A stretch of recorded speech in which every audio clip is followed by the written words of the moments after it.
Hello my dear friends, welcome to our YouTube channel. पिछले video में हम लोगों ने दो क्वेश्चन की एनालिसिस करी थी 2016 यूपी पीजीटी के क्वेश्चन की। ठीक है, आज इस सीरीज को आगे बढ़ाते हैं और आते हैं क्वेश्चन नंबर 3 पे बात करेंगे। क्वेश्चन नंबर 3 है basicity of orthophosphoric acid is, यानी कि basicity of orthophosphoric acid is. Option पे दे दिया 2, बी ऑप्शन है 1, सी ऑप्शन है 3, डी ऑप्शन है 4। ठीक है, तो आप समझिए, एक बात तो समझ लीजिए, किसी भी एसिड की जो होती है वो बेसिसिटी होती है, और जो बेस होता है यानी एल्कली या बेस, उसके पास क्या होती है, एसिसिटी। ठीक तो अब आप इसको करने वाले हैं। तो पहली बात तो ये है कि ऑर्थोफॉस्फोरिक एसिड क्या होता है।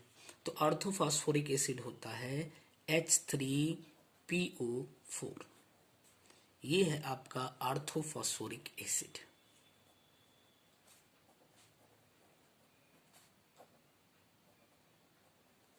Orthophosphoric acid.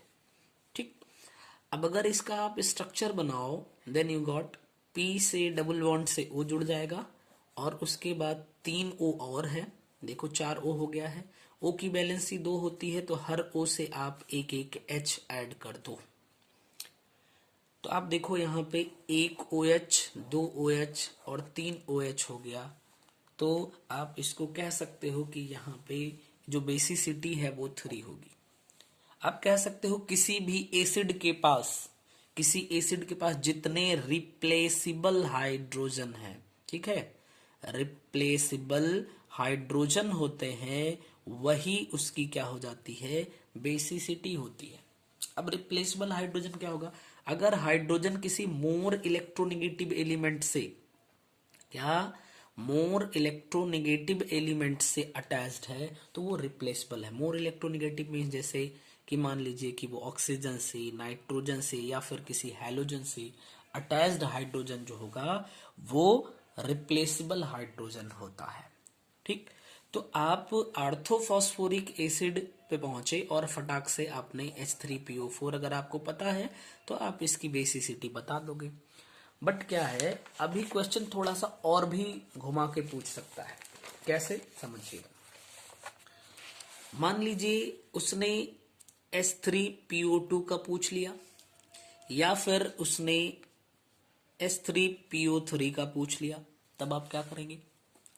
ठीक है, तो अब एक बात, दूसरी बात, अगर उसने बाय नेम जैसे H3PO4 नहीं दिया, उसने पूछा ऑर्थोफॉस्फोरिक एसिड का, तो ऐसे ही अगर उसने पूछ लिया हाइपोफॉस्फोरस एसिड का या फिर ऑर्थोफॉस्फोरस एसिड का, तो देखिए ये जो है H3PO4 को आपने कहा ऑर्थोफॉस्फोरिक एसिड, एक ऑक्सीजन कम कर लो तो क्या हुआ, H3PO3, ये हो जाएगा आपका ऑर्थोफॉस्फोरस एसिड। ठीक है, और अगर H3PO2 है तो ये आपका होगा, एक O और कम कर दिया तो हाइपोफॉस्फोरस एसिड, ये हो जाएगा हाइपोफॉस्फोरस एसिड। अगर आप इस पे आ जाओ तो P, इससे आपको ऐड करना पड़ेगा डबल बॉन्ड से O, एक O और बचता है, और यहाँ पे देखो एक H लगा दो, एक H लगा दो, और यहाँ पे एक H लगा दो। देखो H3PO2 हो गया, फास्फोरस भी 5 बॉन्ड से अटैच्ड है, O 2 बॉन्ड से और H एक एक बॉन्ड से, तो ये होगा आपका हाइपोफॉस्फोरस एसिड। अगर आपसे इसकी बेसिसिटी की बात करी जाए तो देखिए रिप्लेसेबल हाइड्रोजन कितना है, 1 है, इसका मतलब हाइपोफॉस्फोरस एसिड यानी H3PO2 की बेसिसिटी 1 हो जाएगी। अगर आपसे H3PO3 यानी कि ऑर्थोफॉस्फोरस एसिड का पूछता है तो आप इसका स्ट्रक्चर फटाफट से बना सकते हैं। ओ लिखिए और यहाँ पे H कर दीजिए। देखिए यहाँ पे कितने रिप्लेसेबल हाइड्रोजन दिख रहे हैं, 2 दिख रहे हैं, यानी कि इसकी जो बेसिसिटी होगी वो कितनी हो जाएगी, 2 हो जाएगी। मतलब आर्थोफास्फोरिक एसिड H3PO4 की बेसिसिटी 3 होगी, हाइपोफास्फोरस एसिड यानी H3PO2 की बेसिसिटी 1 होगी, और आर्थोफास्फोरस एसिड यानी H3PO3 की बेसिसिटी 2 हो जाएगी। ठीक, तो हमें लगता है कि क्वेश्चन का आपको जवाब मिल गया होगा। आर्थोफास्फोरिक एसिड की बेसिसिटी 3 होगी, और इसके साथ आपने और भी 1-2 क्वेश्चन देख लिए। बताइए किसी को कोई दिक्कत नहीं होगी। अब आगे चलते हैं, क्वेश्चन नंबर 4 पूछा है, which of the following is synthesised by sun rays. तो 4th क्वेश्चन है, विच ऑफ द following is synthesized by sunlight। Option पे है विटामिन ए, ऑप्शन बी है विटामिन के, ऑप्शन सी है विटामिन डी, और ऑप्शन डी है vitamin C. तो आप देखिए इसका जवाब आप सारे लोगों को पता होगा कि जो विटामिन डी है वो सनलाइट से हमें मिल जाती है। ठीक, लेकिन आप आंसर फटाक से लगा दोगे, बढ़ जाओगे, लेकिन कभी कभी क्या होता है कि इससे रिलेटेड कुछ दूसरे क्वेश्चन पूछ लिए, जैसे किसी विटामिन का केमिकल नेम पूछ लिया, या फिर इसकी डेफिशिएंसी से कौन सी डिजीज होगी वो पूछ लिया, तो फिर क्या। तो देखिए आपका है विटामिन, एक्सप्लेनेशन करते हैं हम लोग। इसका जवाब आपका ऑप्शन सी यानी विटामिन डी जो होती है वो सनलाइट से हमें मिल जाएगी। ठीक, अब विटामिन ए, इसका अगर केमिकल नेम की बात करेंगे आप तो क्या हो जाएगा, रेटिनॉल होता है। ठीक, आप देखो रेटिना आंख से रिलेटेड होता है, इसका नाम भी रेटिनॉल है, रेटिनॉल।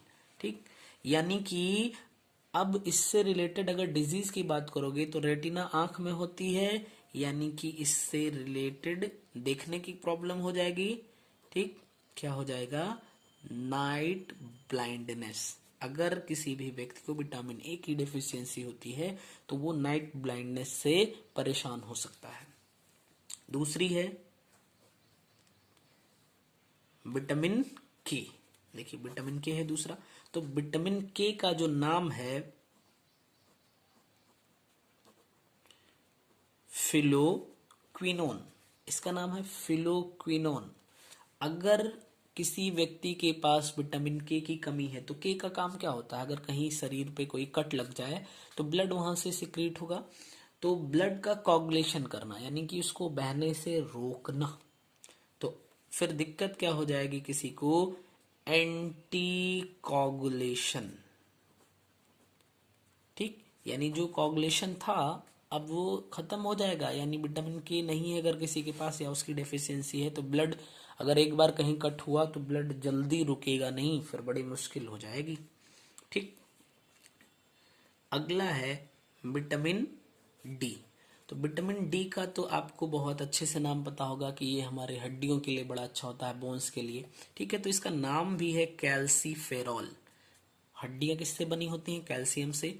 आप इसको याद रख सकते हैं कि इसका नाम होता है कैल्सीफेरॉल। अगर इसकी डिफिशियंसी होती है तो आप कह सकते हैं रिकेट्स हो जाएगा, ऑस्टियोपोरोसिस हो सकता है। ठीक है, अगला आते हैं तो विटामिन सी की बात करेंगे। तो विटामिन सी का जो नाम होता है एस्कॉर्बिक एसिड होता है, एस्कॉर्बिक एसिड। ठीक, अब देखो इसको आप ऐसे याद भी रख सकते हो कि अगर किसी व्यक्ति के पास विटामिन सी की जो डेफिशिएंसी है तो उससे एक रोग होता है जिसका नाम है स्कर्वी। स्कर्वी जो है ये मेनली टीथ और गम से रिलेटेड होता है। तो स्कर्बी और एस्कॉर्बिक एसिड आप याद रख सकते हैं। तो ये था एक क्वेश्चन, और फिर यानी फोर्थ क्वेश्चन हम लोगों ने देखा, और फिर उसके बाद थर्ड क्वेश्चन देखा। थर्ड क्वेश्चन और फोर्थ क्वेश्चन, दो क्वेश्चन देखे हम लोग। अब आगे चलते हैं। नेक्स्ट क्वेश्चन है क्वेश्चन नंबर 5। दिख रहा होगा आप लोगों को। पूछा है for a first order reaction, लिख लेते हैं क्वेश्चन को। For a first order reaction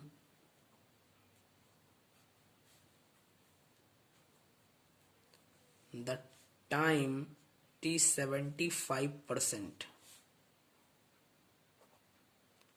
required to complete 75% is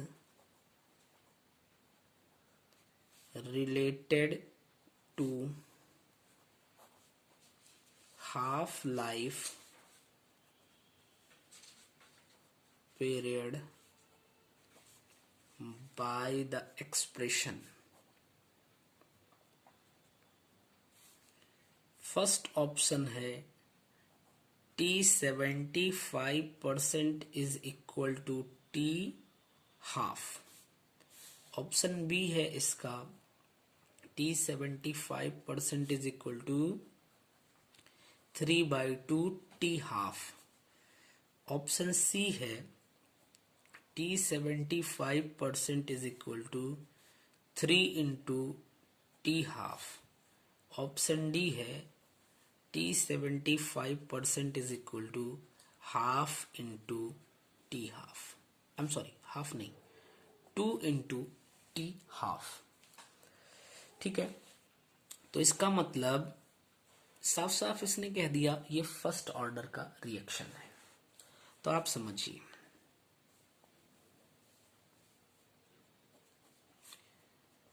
first order reaction की अगर हम बात करें तो ये कैसे आता है, कैसे इसका मतलब डेरिवेशन करना है, वो ज्यादा कोई इम्पोर्टेंस नहीं रखता है।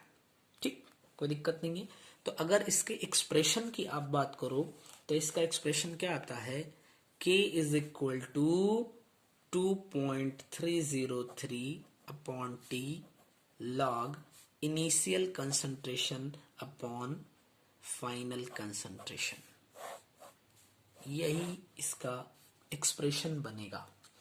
अगर ये गैसियस फेज है यानी कि गैस फेज है तो फिर आप इसको k is equal to 2.303 upon T log, gas में क्या होगा, प्रेशर होता है तो initial pressure upon 2 into initial pressure minus T temperature पे प्रेशर, आप ये लिख सकते हैं। यानी टी टाइम के बाद प्रेशर लिख सकते हैं, या फाइनल प्रेशर भी आप इसको बोल सकते हैं। ठीक, इसका एक और एक्सप्रेशन होता है concentration after T time is equal to initial concentration और e power minus K T. ये भी बड़ा इंपॉर्टेंट है, कई बार पूछा है इसको। विल हेल्मी इक्वेशन बोलते हैं।